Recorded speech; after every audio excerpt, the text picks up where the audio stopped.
कितना भी काम कर लो, कभी थकावट महसूस नहीं होगी, सांस लेने में कोई दिक्कत नहीं होगी और तुम्हारा शरीर गर्म होगा और ना ही कोई तुम्हें बीमारी होगी। बस अपना भोजन सही कर लो। और भोजन के बारे में ही आज के इस वीडियो में हम आपको कहानियों के माध्यम से बताएंगे। तो बिना देर किए चलिए उन कहानियों की शुरुआत करते हैं। पहली कहानी, आयुर्वेद की अद्भुत शक्ति। शरीर और बुद्धि और मन सब शांत और होशियार हो जाएगा। जीवन का सबसे कीमती धन क्या होता है? एक शिष्य ने अपने गुरु से सवाल किया। गुरु ने इसका उत्तर देते हुए जवाब दिया कि चाहे मेरे पास पैसे ना हो, चाहे रहने के लिए छत भी ना हो, चाहे कोई सुख सुविधाएं ना हो, लेकिन अगर मेरा शरीर स्वस्थ है तो मैं दुनिया का सबसे धनवान आदमी। सो शिष्य ने पूछा कि गुरुदेव, आपकी उम्र 100 साल को पार कर चुकी है और फिर भी आप इतने स्वस्थ हैं। आपकी बुद्धि बड़ी ही तीव्र है और आपका चेहरा भी सूर्य की तरह चमकता रहता है और वहीं पर आपके बदन से भी चंदन सी खुशबू आती है। शिष्य ने कहना जारी रखा कि गुरुदेव, मेरे मन में बहुत बार आया है कि मैं आपसे इसका रहस्य जानूं, लेकिन संकोचवश मैं आपसे पूछ नहीं पाता हूं। कृपया करके आज मुझे वो साधारण से नियम बताने की कृपा करें जिनसे मैं भी आपकी तरह स्वस्थ और निरोगी रह सकूं। न नियम अगर आसान होंगे गुरुदेव, तो उसका अनुसरण मेरे माता पिता भी कर पाएंगे, क्योंकि वो बूढ़े हो चुके हैं और वो बहुत जटिल प्रक्रिया नहीं अपना पाएगा। कृपया करके साधारण से तरीके बताना ताकि कोई भी ग्रस्त आदमी उन नियमों का पालन कर सके। गुरुदेव ने कहना आरंभ किया। सबसे पहले उन्होंने बताया कि सबसे पहले तुम्हें पाचन तंत्र की क्रिया को समझना होगा। जो भी आयुर्वेद का विद्वान होता है वो ये जानता है कि अगर आपका पाचन तंत्र लगातार भोजन पचाने में लगा हुआ है तो स्वाभाविक है कि ऊर्जा की एक खास मात्रा आपका भोजन को बचा रही है। इसी कारण ज्यादा भोजन करने के बावजूद आपका दिमाग और आपका शरीर अपने बेहतरीन स्तर पर काम नहीं कर पाता। तुमने देखा होगा कि भोजन करने के बाद जब पाचन प्रक्रिया शुरू होती है तो हर जानवर नीचे बैठ जाता है। वो बस बैठ जाते हैं क्योंकि दूसरी चीजों के लिए पर्याप्त ऊर्जा नहीं बचती है। चाहे वो मांसाहारी हो या शाकाहारी हो, हर जानवर खाने के बाद नीचे बैठ जाता है और ये इंसानों के लिए भी एक प्राकृतिक जहर खाने के बाद वो बैठ जाना चाहते हैं, क्योंकि दूसरी चीजों के लिए पर्याप्त ऊर्जा नहीं होती। अगर आप अपनी पूरी क्षमता का इस्तेमाल करना चाहते हैं तो आप अपने शरीर को ऐसा बनाकर रखिए कि आप जो भी खाएं, कुछ भी खाएं, तो 1.5 से 2 घंटे के अंदर आपका पेट खाली हो जाना चाहिए। पेट खाली होने का मतलब है पेट की थैली खाली होना, यानी कि जब भोजन आंत के दूसरे भागों में चला जाता है तब पेट खाली हो जाता है, क्योंकि आंत में प्रक्रिया बिल्कुल अलग होती है। वो पाचन नहीं होता है, वो ऊर्जा को ग्रहण करती है। आंतों द्वारा इस ऊर्जा को ग्रहण करने के लिए ज्यादा ऊर्जा नहीं लगती है, ऊर्जा लगती है। पाचन क्रिया में जब खाना पेट की थैली में मौजूद हो तो बेहतर है कि आप अपनी गतिविधि को कम कर लें। अब अगर सोचिए, सारा दिन आपके पेट में खाना मौजूद रहेगा तो आप अपने जीवन की पूरी क्षमता कम कर लेंगे। आप खुद देखिए कि जब आपके पेट में खाना मौजूद होता है तब शरीर कैसा महसूस करता है और जब पेट खाली होता है तब शरीर कैसा महसूस करता है। आप खुद पाएंगे कि आपका शरीर और आपका दिमाग तब बेहतरीन रूप से काम करता है जब आपका पेट खाली होता है। इसका एक पहलू और है। देखिए, हम सब जानते हैं कि हमारा शरीर हर समय नई कोशिकाएं बनाता रहता है और पुरानी कोशिकाएं खत्म करता रहता है, जिससे हमारे शरीर का शुद्धिकरण होता रहता है। लेकिन जब भोजन हमारे पेट में होता है, यानी कि हमारा पेट जब खाली नहीं होता, तो ये शुद्धिकरण कम हो जाता है। वो सारी गंदगी जो शरीर से अपने आप बाहर निकलती थी, अब वो निकलनी बंद हो जाएगी, जो कुछ समय बाद आपके लिए तरह तरह की समस्याएं पैदा करेंगी। देखिए, योग में पेट का हमेशा साफ रहना बहुत ही महत्वपूर्ण होता है। किसी भी पारंपरिक प्रणाली में अगर आप देखेंगे तो आप पाएंगे कि जब भी आप किसी आयुर्वेदिक डॉक्टर या किसी वैद्य के पास जाते हैं तो सबसे पहले वो आमे पेट की सफाई करते हैं, क्योंकि वो जानते हैं कि आपकी ज्यादातर समस्या पेट साफ ना होने की वजह से ही है। सिर्फ एक दिन के लिए अपने पेट को पूरी तरह से साफ करने के बाद महसूस करें कि आपको कैसा महसूस होता है। आप अपने अंदर बहुत हल्का और सुंदर महसूस करेंगे। हर दिन आपको इसी तरह महसूस होना चाहिए। आमतौर पर पारंपरिक रूप से घी को पहले निवाले के रूप में खाया जाता है। घी एक चिकनाई वाला पदार्थ है जो पूरी आहार नली को चिकनाई देता है। आपको सबसे पहले इसे ही खाना चाहिए ताकि यह भोजन पाचन को आसान बना दें। जब आप बहुत मसालेदार भोजन खाते हैं तो उसे खाने से पहले आपके भोजन पर घी की परत चढ़ाना बहुत अच्छा होता है। घी का महत्व ये है कि ये आहार नली को साफ रखता है तो जो व्यक्ति घी का उचित तरीके से सेवन करता है उसका पेट हमेशा साफ रहेगा, क्योंकि वहां कुछ नहीं चिपकता, वहां कुछ भी लंबे समय तक ठहर ही नहीं सकता। पेट का कैंसर, आंत का कैंसर आजकल ये बहुत ज्यादा हो रहा है। तो अगर आप एक निश्चित मात्रा में घी का सेवन करते हैं तो ये घटना बहुत कम हो जाती है, लेकिन उसके लिए घी सही गुणवत्ता का होना चाहिए। सही तरीके से गाय या भैंस के दूध से बनाया जाए। अगर घी को उचित तरीके से गाय या भैंस के दूध से बनाया जाए तो इसके कई महत्वपूर्ण फायदे होता है। शिष्य ने सवाल पूछा कि गुरुदेव, पाचन क्रिया तुम्हें कुछ कुछ समझ गया हूं, लेकिन आप ये बताइए कि आपकी तरह सूर्य जैसा तेज पाने के लिए, चमकता हुआ चेहरा प्राप्त करने के लिए क्या प्रक्रिया अपनानी चाहिए। गुरु ने इसका उत्तर देते हुए कहना शुरू किया कि देखिए, आज के समय में बहुत सारे लोग सुबह उठते ही खाली पेट चाय पीते हैं। चमकता हुआ तेजस्वी मुख पाने के लिए हमें कुछ प्रक्रिया नहीं अपनानी, हमें बस अपनी दिनचर्या सही करनी है, अपना खान पान सुधारना है। सुबह खाली पेट चाय पीना जहर के समान होता है। वो धीरे धीरे आपके अंदर आपकी आंतों को कमजोर कर देता है। पेट में धीरे धीरे एसिडिटी होने लगती है और अपने आप मन और मस्तिष्क सुस्त पड़ते जाते हैं। सुबह उठते ही तुम्हें तांबे, चांदी या मिट्टी के बर्तन में रखा हुआ पानी पीना चाहिए, लेकिन चांदी और मिट्टी की तासीर ठंडी होती है, इसीलिए कफ, अस्थमा या दमा जैसे रोगी इसका उपयोग ना करें। रात में आपने चांदी, तांबे या मिट्टी के बर्तन में पानी रख दिया और सुबह खाली पेट बिना दातून किए हुए उसे पी लिया। शिष्य ने सवाल किया कि गुरुदेव, बिना दातून किए हुए अगर हम वो पानी पिएंगे तो हमारा बासी थूक हमारे अंदर ही चला जाएगा। गुरु ने उसे बताया कि वो तो अच्छी बात है, क्योंकि बासी थूक औषधि के समान होता है। गुरु ने चेतावनी दी कि देखिए, जिन लोगों को अल्सर, टीबी या निमोनिया है उन्हें खाली पेट पानी नहीं पीना है। तांबे के बर्तन में रात में रखे हुए पानी में उसके संस्कार मिल जाते हैं, तांबे के गुण उस पानी में आ जाते हैं और वो तांबा हमारे शरीर में जाकर बहुत से लाभकारी फायदे करता है। गुरु ने चेतावनी दी कि अगर मजबूरी ना हो तो प्लास्टिक की बोतल में कभी पानी मत पीना, क्योंकि प्लास्टिक की एक ऐसी संरचना होती है, जब वो गर्म तापमान पर आता है तो प्लास्टिक धीरे धीरे रे पिघलना शुरू हो जाता है, और जब वो बहुत बारीक स्तर पर पिघलता है तो उसके कारण उस पानी में मिल जाते हैं, जो हमारे शरीर में जाकर कैंसर का कारण बन सकते हैं। देखिए, ये पानी पीने के बाद, अपना पेट अच्छे से खाली करने के बाद आप आंवला और सब्जियों का रस पी सकते हैं। आप पीने में कुछ लोगों को थोड़ा कड़वा लग सकता है, लेकिन जहां पर शरीर को इतने सारे फायदे हो रहे हो वहां पर थोड़ा कड़वापन तो बर्दाश्त किया जा सकता है। गुरु ने बताया कि यह भी सच्चाई है कि हर दिन एक जैसा खाना नहीं खाया जा सकता, तो जिस दिन तुम आंवला और सब्जियों का जूस ना पी सको उस दिन आपको दही खाना चाहिए। दही बहुत ही बेहतरीन आयुर्वेदिक औषधि के रूप में इस्तेमाल हो सकता है। अगर उसको सही से इस्तेमाल किया जाए तो हमारे शरीर में बेहद सारी बीमारियों को वो जड़ से खत्म कर सकता है। दही की एक पर्याप्त मात्रा लेकर उसमें गुड़, शक्कर या मिश्री का मिश्रण जरूर कर लें, ताकि आपको वो दही खाटा ना लगे। अगर दही में गुड़ मिलाते हैं तो गुड़ बहुत ज्यादा नया नहीं होना चाहिए।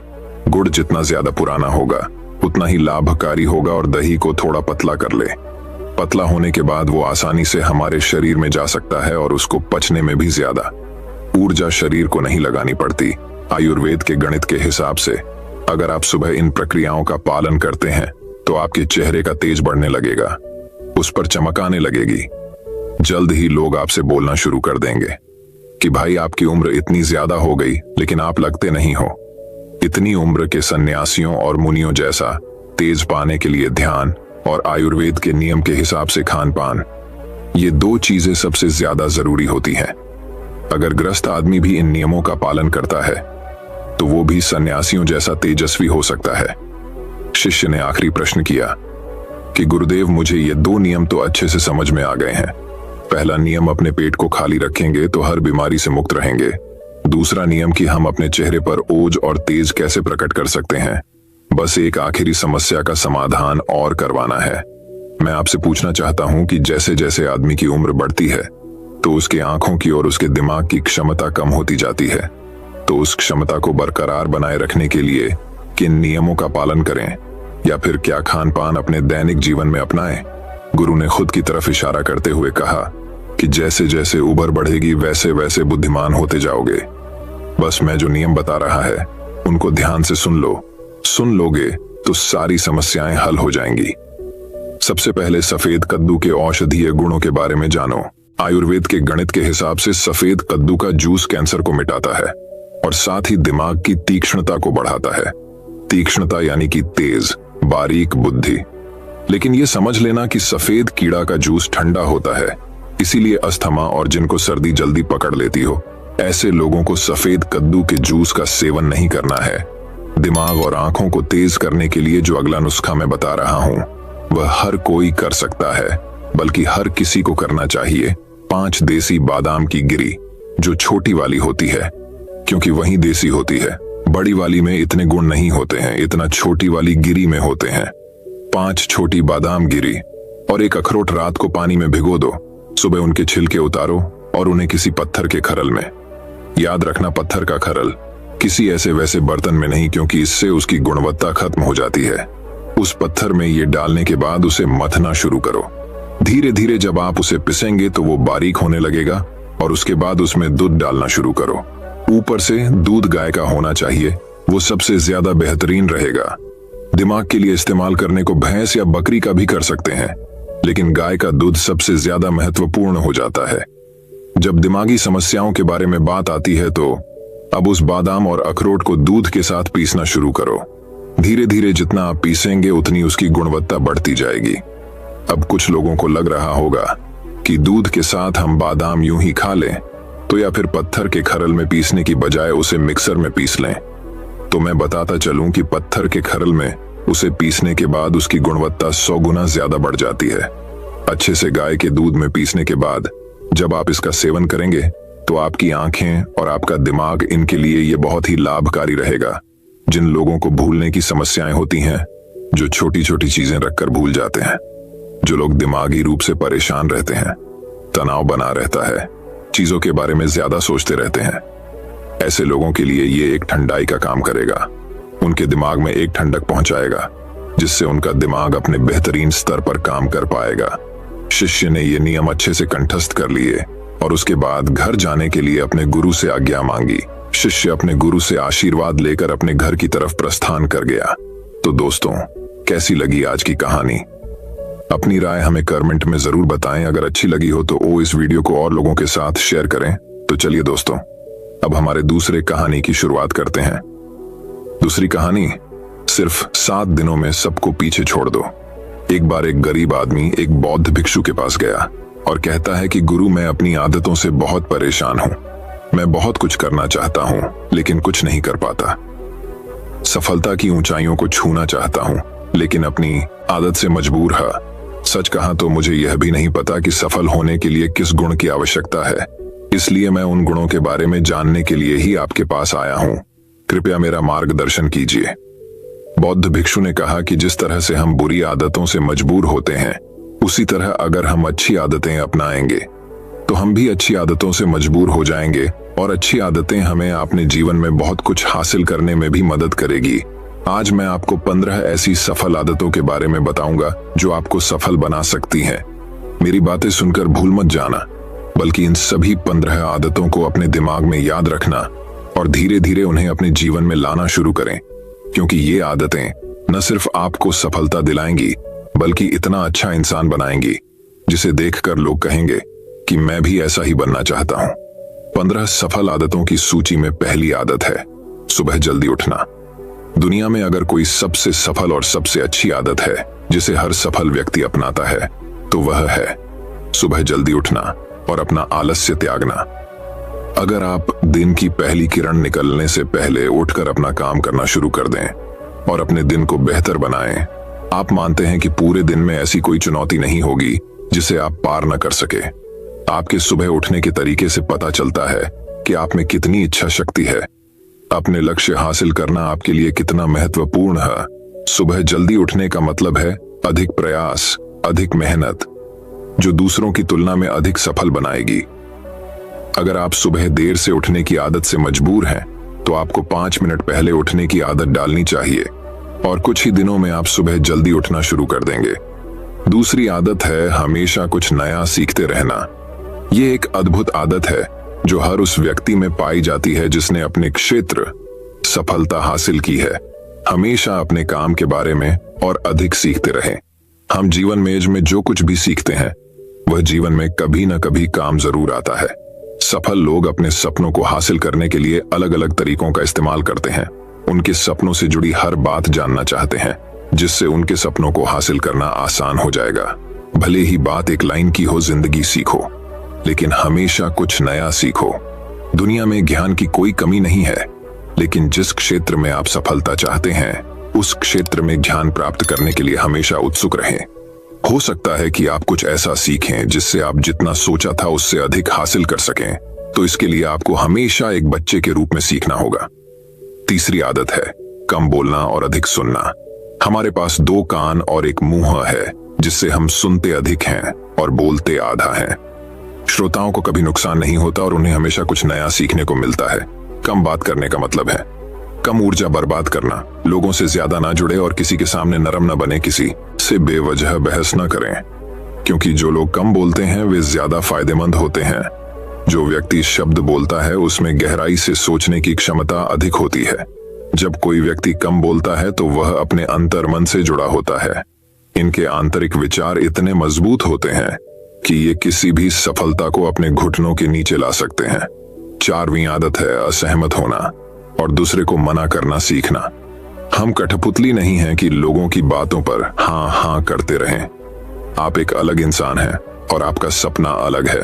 आपके सिद्धांत भी अलग होंगे। अगर आपकी मंजिल अलग है तो आपका रास्ता भी अलग होगा। और अगर आपको कोई चीज पसंद नहीं है तो इसका मतलब नहीं है। अगर कोई तरीका दूसरों के लिए काम कर रहा है तो जरूरी नहीं कि वह आपके लिए भी काम करे। यदि आप किसी और के तरीके का उपयोग करते हैं तो आप हर किसी की तरह होंगे। आप इस दुनिया के सबसे अनोखे इंसान हैं और आपके जैसा कोई और नहीं है। इसलिए आज आपको सहमत होने का भी पूरा अधिकार है और अपनी बात रखने का भी पूरा अधिकार है। और आपको हर उस चीज को ना कहना होगा जो आपके लक्ष्य के लिए सही नहीं है। यदि आपका अपने दोस्तों के साथ घूमने का मन नहीं है तो उन्हें ना कहना सीखें। अगर आप किसान नहीं बल्कि बिजनेसमैन बनना चाहते हैं तो अपने परिवार को बताएं कि आप किसान नहीं बिजनेसमैन बनना चाहते हैं। जबरदस्ती लंबे समय तक नहीं टिकती और न ही इससे हमें कुछ मिलता है। जहां जरूरत हो वहां ना कहना सीखें, क्योंकि इनकार करने से आप दूसरों की नजरों में तो बुरे बन सकते हैं, लेकिन आप अपनी नजरों में कभी बुरे नहीं बन सकते। ज्यादातर लोग जिंदगी में इस वजह से कुछ नहीं कर पाते कि लोग क्या कहेंगे। अगर असफल हो गए तो लोग क्या कहेंगे, इसीलिए ज्यादातर लोग अपने लिए नहीं बल्कि दूसरों के लिए जिंदगी जीते हैं। 5वीं आदत है सही तरीके से जोखिम उठाना सीखना। जीवन में सबसे बड़ा जोखिम कोई भी जोखिम न लेना है। यदि आप सही तरीके से जोखिम नहीं ले रहे हैं तो आप अपना जीवन जोखिम में डाल रहे हैं। तो आप अपना जीवन बर्बाद करने और एक ही स्थान पर रहने का जोखिम उठा रहे हैं। सही चीजों के लिए जोखिम लेने का डर दूर करें और लोग क्या कहेंगे इसका डर भी दूर करें। लोग हंसेंगे और मेरा समय और पैसा बर्बाद होगा। इंसान को जिंदगी से लेकर मौत तक सिर्फ 3 चीजों की जरूरत होती है, रोटी, कपड़ा और मकान, और इसे पाना कोई मुश्किल काम नहीं है। इसके अलावा अगर इंसान की जिंदगी से कुछ चला भी गया हो तो भी जीना आसान है। लेकिन आपका मिशन सिर्फ मौत के दरवाजे तक सुरक्षित पहुंचना नहीं है। एक योद्धा की तरह हर चुनौती को धूल चटाना, जोखिम उठाना, विजेता का ताज पहनना, मौत के दरवाजे तक पहुंचना है। सही चीजों के लिए जोखिम उठाना चाहिए, इसलिए जोखिम लेना सीखें। जोखिम लेने पर आपको कभी पछतावा नहीं होगा, लेकिन यदि आप सही जोखिम नहीं लेते हैं तो आपको अपनी कल्पना से भी अधिक पछताना पड़ेगा। 6वीं आदत है जिसके साथ आप अगले 60 साल बिताएंगे। 60 में से 30 सफल आदतें उस व्यक्ति को समझने की कोशिश करना है जिसके साथ आप अगले 60 साल बिताएंगे, और वह व्यक्ति आप हैं। आप खुद को कितना समय देते हैं और अपनी पिछली गलतियों से कितना सीखते हैं। आप अपने वर्तमान को बेहतर बनाने के लिए क्या करते हैं और भविष्य के बारे में क्या सोचते हैं। क्या आप हर दिन 10 मिनट बैठते हैं और सोचते हैं कि आपके जीवन में क्या चल रहा है, मैं कहां से आया हूं और अभी कहां हूं और आगे कहां जा रहा हूं। आपके जीवन की सबसे बड़ी जरूरत और सबसे बड़ी चुनौती क्या है।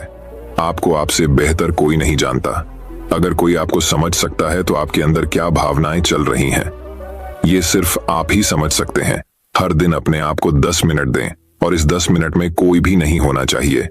कोई किताब नहीं, कोई काम नहीं, बस आप और आपके विचार। इस समय आप खुद से बात करें और खुद को जानने की कोशिश करें। 8वीं आदत है निर्णय लेना सीखें और तुरंत काम पर लग जाएं। ऐसे कितने काम हैं जिन्हें आप आज तक टालते आ रहे हैं। ऐसी कितनी चीजें हैं जिनके लिए आपको निर्णय लेने की आवश्यकता है, लेकिन आप निर्णय नहीं लेना चाहते हैं। उस काम को टालते रहें, क्योंकि ज्यादातर लोग निर्णय नहीं ले पाते। क्या वे यह काम करना चाहते हैं, या वे उस रिश्ते में रहना चाहते हैं या नहीं। बिजनेस करना है या नौकरी, लोग इस बारे में नहीं सोचते। निर्णय लेना सीखें। निर्णय न लेने से बेहतर है निर्णय लेना। निर्णय लें और उसे सही करने का प्रयास करें, और एक बार जब आप तय कर लें तो काम पर लग जाएं। दुनिया के सभी सफल लोगों के पास निर्णय लेने और अपना काम करने के लिए बहुत कम समय होता है। अगर आपने दिन के 8 बजे कोई काम तय या प्लान कर लिया है तो 8:01 बजे आपका काम प्लानिंग के मुताबिक दिखना चाहिए। 8वीं आदत जो आपके जीवन को बदल सकती है वह है अपने समय का बुद्धिमानी से उपयोग करना सीखना होगा। समय ही एक ऐसी चीज है जिसकी कमी होती रहती है। समान गति से गति धीमी नहीं होती। समय एक ऐसी चीज है, चाहे कुछ भी हो जाए, समय एक ऐसी चीज है जिसके साथ आप केवल दौड़ सकते हैं। ना तो आप समय से पीछे रह सकते हैं और ना ही समय से आगे जा सकते हैं। आज आपके जीवन में जो कुछ भी चल रहा है उसका आपको सामना करना होगा, इसलिए समय के साथ चलना सीखें और आज जो आपके लिए महत्वपूर्ण है उसे करते हुए आगे बढ़। क्योंकि अगर आप समय की दौड़ में पीछे रह गए तो चाहे आप कितना भी दौड़ लें, आप कभी भी पहले जैसे नहीं रह पाएंगे। जो सो रहा है वह जरूर कुछ न कुछ खो रहा होगा, और जो जाग रहा है वह पा रहा है। हमारे समय की उल्टी गिनती हमारे जन्म लेते ही शुरू हो जाती है, इसलिए अपना समय बर्बाद न करें, बल्कि इसे अपने लक्ष्य के लिए उपयोग करें और खुद को जानें। 20वीं आदत है अनावश्यक झंझटों को नजरअंदाज करना सीखना। हमारे पास सीमित मात्रा में समय और निश्चित मात्रा में ऊर्जा है। यदि हम इसे तुच्छ चीजों और निरर्थक चीजों पर खर्च करते रहेंगे और हमारी ऊर्जा वितरित हो जाएगी और हम इसे कभी भी अपने लक्ष्य की ओर एकत्रित नहीं कर पाएंगे और लक्ष्य चूक जाते हैं। ज्यादातर लोगों की गलती यह होती है कि वे हर चीज और हर किसी में खुद को शामिल करने की कोशिश करते हैं, जिसके कारण उनकी ऊर्जा विभाजित हो जाती है और वे कुछ भी महत्वपूर्ण कार्य नहीं कर पाते हैं। इसलिए जो काम जरूरी ना हो और दूसरे लोग कर सकते हो उसे दूसरे को सौंप दें और अपनी सारी ऊर्जा और अपना सारा समय अपने महत्वपूर्ण कार्यों में लगा दें। 10वीं आदत है अपने जीवन से नकारात्मक लोगों को दूर करना और सकारात्मक लोगों के साथ रहना। एक नकारात्मक व्यक्ति हमारी ऊर्जा को सोख लेता है और हमारी सोच को नकारात्मक बना देता है, इसलिए ऐसे लोगों से दूर रहने की कोशिश करें। मूलतः कोई भी व्यक्ति अपने आसपास औसतन 5 लोगों का होता है, यानी हमारे आसपास के वो 5 लोग जिनके साथ हम सबसे ज्यादा समय बिताते हैं। कहीं ना कहीं हम भी उनके जैसे बन जाते हैं और उनकी आदतों को अपनाने लगते हैं। संगति प्रभाव डालती है, और अगर आपके आसपास के लोगों को हर चीज में कमी नजर आ रही है तो उन्हें तुरंत छोड़ दें, क्योंकि ये वो लोग हैं जिन्हें गर्मियों में ठंड और सर्दियों में बारिश पसंद होती है। ऐसे लोग न तो कहीं खुश रह पाते हैं और न ही दूसरों को खुश रहने देते हैं। दुनिया में हर किसी को स्वतंत्र होने का अधिकार है। आपको सकारात्मक सोच के साथ जीवन जीने का पूरा अधिकार है। आपको खुद से भी नकारात्मक बातें नहीं करनी चाहिए, जैसे कि मैं बस बदकिस्मत हूं या यह मेरे साथ ही हो जाता है। दुनिया के सभी सफल लोगों ने अपने अंदर एक सफल व्यक्ति को देखा है और हमेशा नकारात्मक लोगों की बातों को नजरअंदाज किया। कभी भी मूर्ख नकारात्मक लोगों से ना जुड़े, क्योंकि उन्हें कुछ नहीं होगा और आपको कुछ नहीं मिलेगा। 11वीं आदत यह है कि जब भी कोई अच्छा विचार मन में आए तो उसे कागज पर लिख लें। हमारा दिमाग हर दिन कुछ नए और अच्छे विचार लाता रहता है।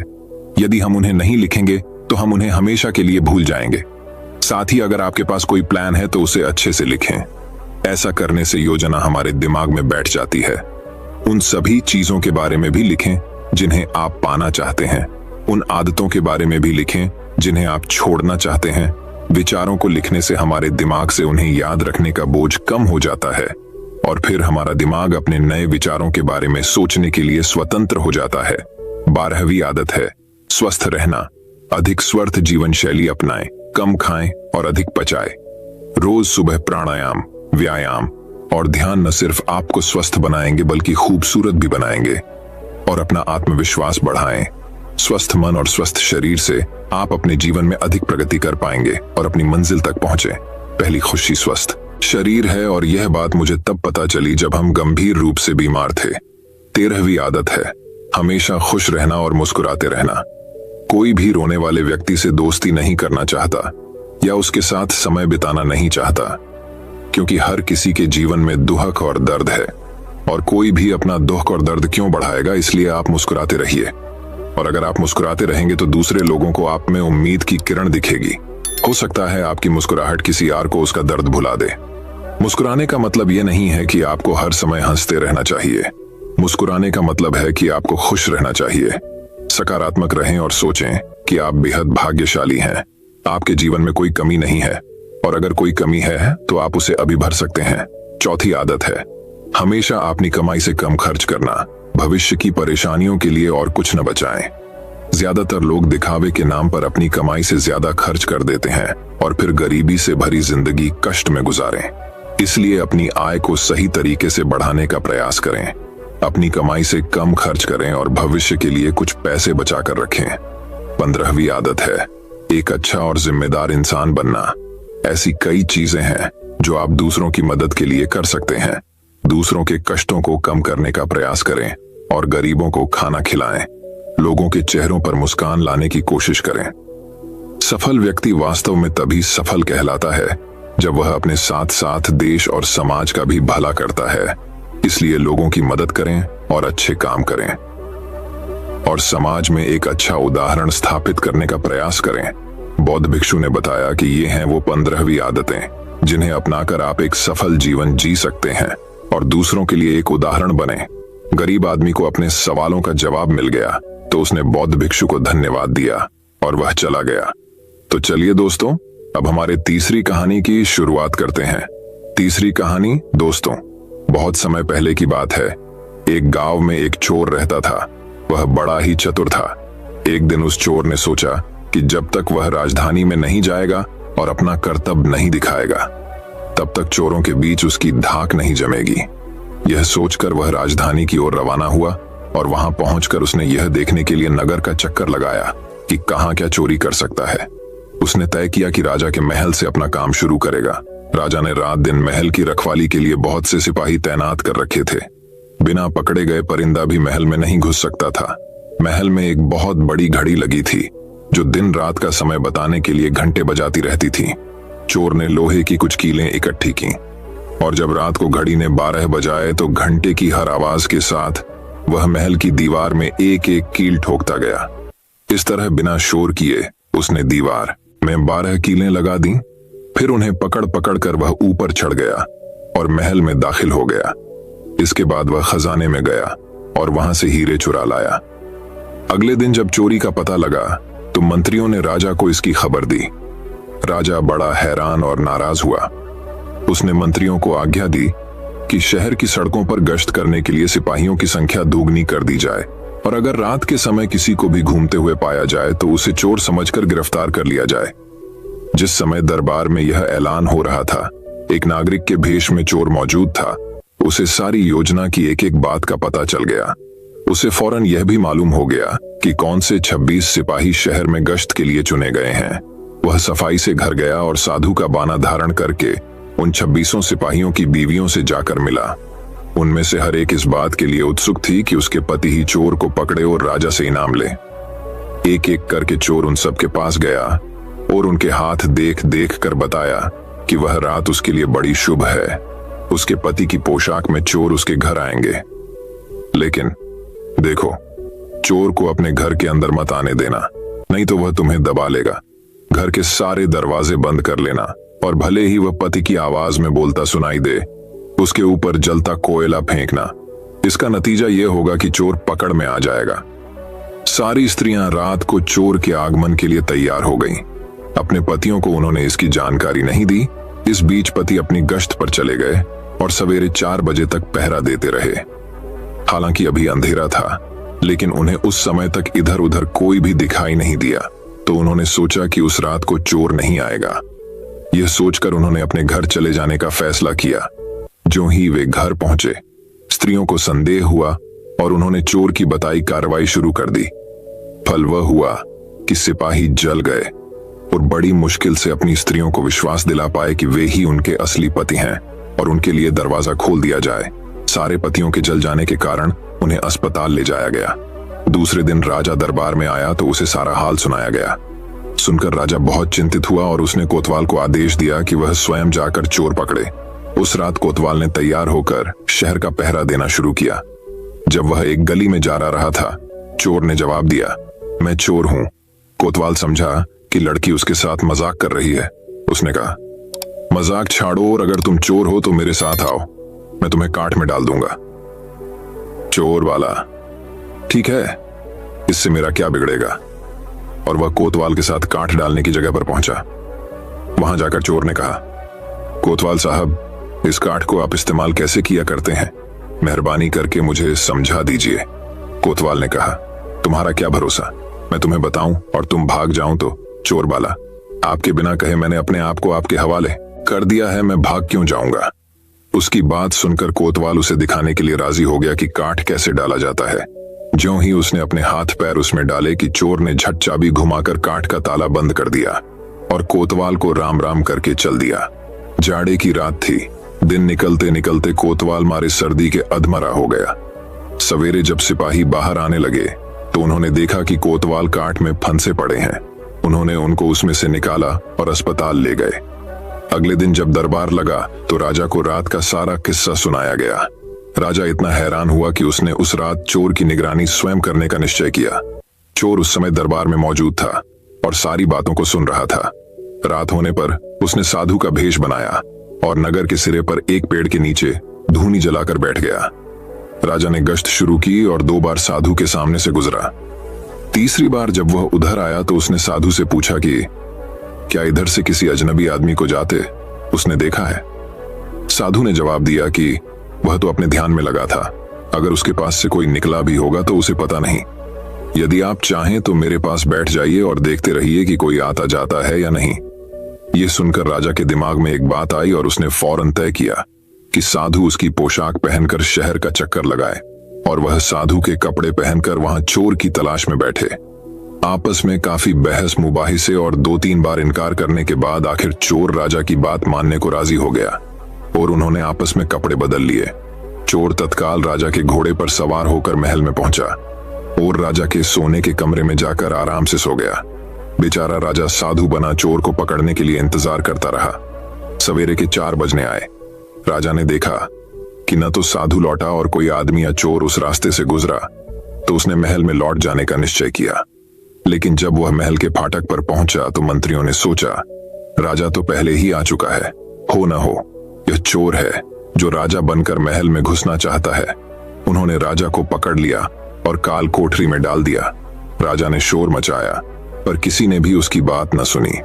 दिन का उजाला होने पर काल कोठरी का पहरा देने वाले मंत्री ने राजा का चेहरा पहचान लिया और डर के मारे थर-थर कांपने लगा। वह राजा के पैरों पर गिर पड़ा। राजा ने सारे सिपाहियों को बुलाया और महल में गया। उधर चोर, जो रात भर राजा के रूप में महल में सोया था, सूरज की पहली किरण फूटते ही राजा की पोशाक में और उसी के घोड़े पर रफू चक्कर हो गया। अगले दिन जब राजा अपने दरबार में पहुंचा तो बहुत ही हताश था। उसने ऐलान किया कि अगर चोर उसके सामने उपस्थित हो जाएगा तो उसे माफ कर दिया जाएगा और उसके खिलाफ कोई कार्रवाई नहीं की जाएगी, बल्कि उसकी चतुराई के लिए उसे इनाम भी मिलेगा। चोर वहां मौजूद था ही फौरन राजा के सामने आ गया और बोला, महाराज, मैं ही वह अपराधी हूं। इसके सबूत में उसने राजा के महल से जो कुछ चुराया था वह सब सामने रख दिया, साथ ही राजा की पोशाक और उसका घोड़ा भी। राजा ने उसे गांव इनाम में दिए और वादा कराया कि वह आगे चोरी करना छोड़ देगा। इसके बाद से चोर खूब आनंद से रहने लगा। इस कहानी से हमें यह सीख मिलती है कि व्यक्ति की बुद्धि उसे हर एक नाकामयाब चीज को भी कामयाब बनाकर दे सकती है, लेकिन बुद्धि का इस्तेमाल अगर इंसान के भलाई के लिए और खुद को बदलने के लिए किया जाए तो उस इंसान का जीवन खुशियों से भर सकता है। दोस्तों, मैं उम्मीद करता हूं कि यह कहानी सुनने से आपके जीवन में अच्छे बदलाव आए होंगे। आपको इस वीडियो से क्या सीखने मिला ये कमेंट करके जरूर बताइए और अपने परिवार, दोस्तों या आपके करीबी इंसान के साथ ये कहानी शेयर करके उन्हें भी इस ज्ञान से परिचित करवाए। बाकी अगर आपको ये वीडियो दिल से अच्छी लगी हो तभी इस वीडियो को लाइक कर देना, और आपने अब तक इस चैनल को सब्सक्राइब न किया हो तो चैनल को सब्सक्राइब भी जरूर कर देना। आपका हर दिन शुभ हो और खुशियों से आपका जीवन भरा रहे। धन्यवाद।